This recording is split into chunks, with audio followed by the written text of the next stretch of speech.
नमस्कार,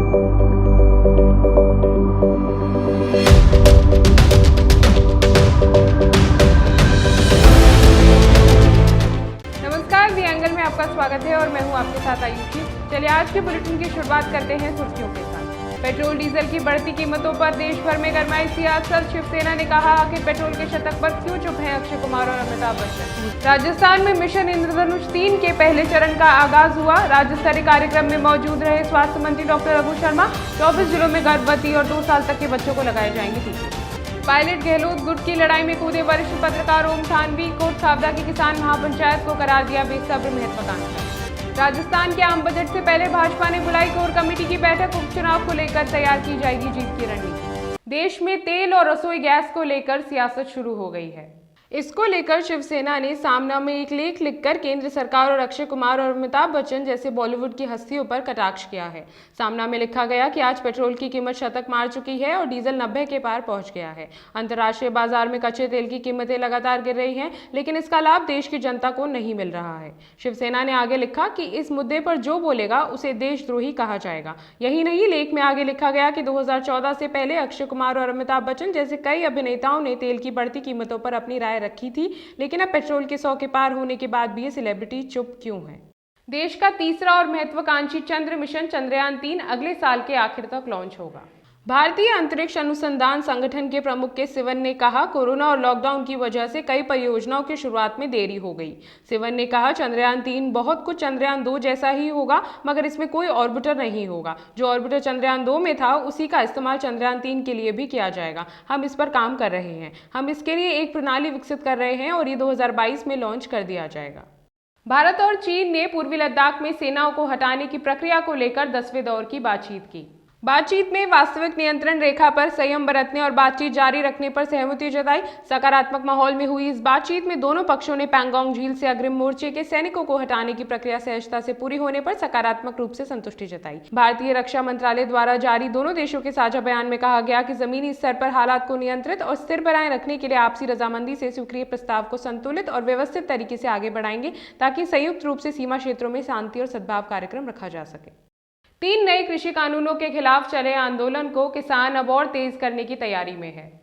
किसानों ने 23 से 27 फरवरी के बीच कई कार्यक्रम आयोजित करने की घोषणा की। उन्होंने ये भी कहा कि वे प्रदर्शन को लंबे समय तक चलाने के लिए जल्द ही नई रणनीति तैयार करेंगे। प्रदर्शन की अगुवाई कर रहे संयुक्त किसान मोर्चा ने संवाददाता सम्मेलन में कहा कि उनके प्रस्तावित कार्यक्रम के तहत 23 फरवरी को पगड़ी संभाल दिवस और 24 फरवरी को दमन विरोधी दिवस मनाया जाएगा और इस दौरान इस बात पर जोर दिया जाएगा कि किसानों का सम्मान किया जाए और उनके खिलाफ कोई दमनकारी कार्रवाई नहीं की जाए।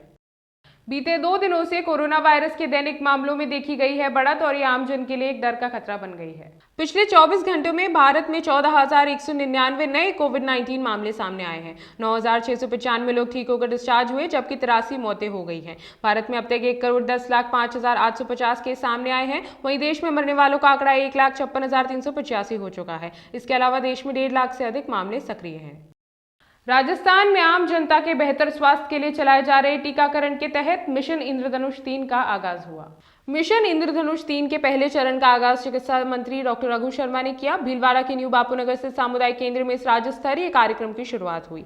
टीकाकरण अभियान के पहले चरण में 24 जिलों को शामिल किया गया। अभियान के तहत गर्भवती और 2 साल के बच्चों को टीका लगाया जाएगा। 15 दिन चलने वाले इस पहले चरण के लिए विभाग ने व्यापक तैयारियां की हैं। राज्य स्तरीय कार्यक्रम के उद्घाटन समारोह में कांग्रेसी नेता धर्मेंद्र राठौड़ भी मौजूद रहे। इस दौरान 2 पोस्टरों का विमोचन भी किया गया। सुजानगढ़ विधानसभा सीट पर होने वाले उपचुनाव को लेकर सीएमआर में मंथन हुआ। मुख्यमंत्री अशोक गहलोत ने चूरू जिले से ताल्लुक रखने वाले जनप्रतिनिधियों और पदाधिकारियों के साथ चुनाव जीतने की रणनीति पर चर्चा की। सीएम अशोक गहलोत ने कहा कि सुजानगढ़ कांग्रेस की परंपरागत सीट रही है, लिहाजा इसे जीतना पार्टी के लिए बेहद महत्वपूर्ण है। उन्होंने कहा कि ये सीट हमें हर हाल में जीतनी है और ये मास्टर जी को सच्ची श्रद्धांजलि होगी। गौरतलब है कि मास्टर भंवरलाल मेघवाल के निधन से ये सीट रिक्त हुई है। सीएम ने चर्चा में मौजूद लोगों से कहा कि चुनाव में जिसे जो जिम्मेदारी दी जाए उसे वे निष्ठापूर्वक निभाए। साथ ही उन्होंने एकजुट होकर चुनाव जीतने का आह्वान भी पदाधिकारियों से किया। मुख्यमंत्री अशोक गहलोत और पूर्व कांग्रेस प्रदेशाध्यक्ष सचिन पायलट के बीच विवाद का दौर जारी है। इस विवाद और खेमेबंदी में अब हरिदेव जोशी पत्रकारिता विश्वविद्यालय के कुलपति ओम थानवी भी कूद गए हैं। ओम थानवी ने सचिन पायलट की कोटखावदा महापंचायत को लेकर उन्हें निशाने पर लिया है। उन्होंने पायलट की कोटखावदा किसान महापंचायत को बेसब्र महत्वाकांक्षा का प्रदर्शन करार दिया है। कोटखावदा की किसान महापंचायत में आई भीड़ की राहुल गांधी की सभाओं से तुलना की जा रही थी। ओम थानवी ने ट्वीट कर लिखा, किसानों की आड़ में उसी बेचैन और बेसब्र महत्वाकांक्षा का प्रदर्शन, पार्टी की सभी से पलायन। ऐसे मुद्दों पर विशाल सभाएं पार्टी ही आयोजित किया करती है, अलग अलग नेता नहीं।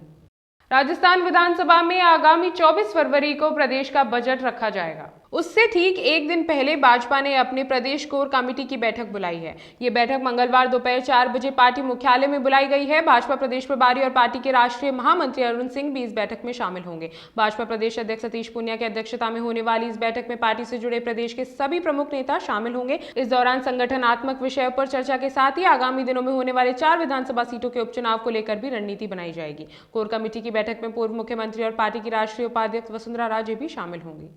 पेट्रोल और डीजल के दामों में लगातार 12 दिन से चली आ रही तेजी को ब्रेक लगा है। तेल कंपनियों ने सोमवार को पेट्रोल और डीजल के दामों में कोई बदलाव नहीं किया। जयपुर में अब पेट्रोल 97 रुपये 10 पैसे और डीजल 79 रुपये 44 पैसे प्रति लीटर हो गया है। नए साल में पेट्रोल और डीजल के दामों में 24 बार बढ़ोतरी की गई है। नए साल में अब तक पेट्रोल के दाम 7 रुपये 91 पैसे और डीजल के दाम 7 रुपये 38 पैसे प्रति लीटर महंगा हो चुका है। सरकारी तेल कंपनियां 9 फरवरी से लगातार पेट्रोल और डीजल के दाम बढ़ा रही है। आज के बुलेटिन में इतना ही। देश और दुनिया से जुड़ी तमाम खबरों के लिए आप बने रहे हमारे चैनल द एंगल के साथ ही में हमारी इस वीडियो पर लाइक, शेयर एंड कमेंट करना ना भूलें।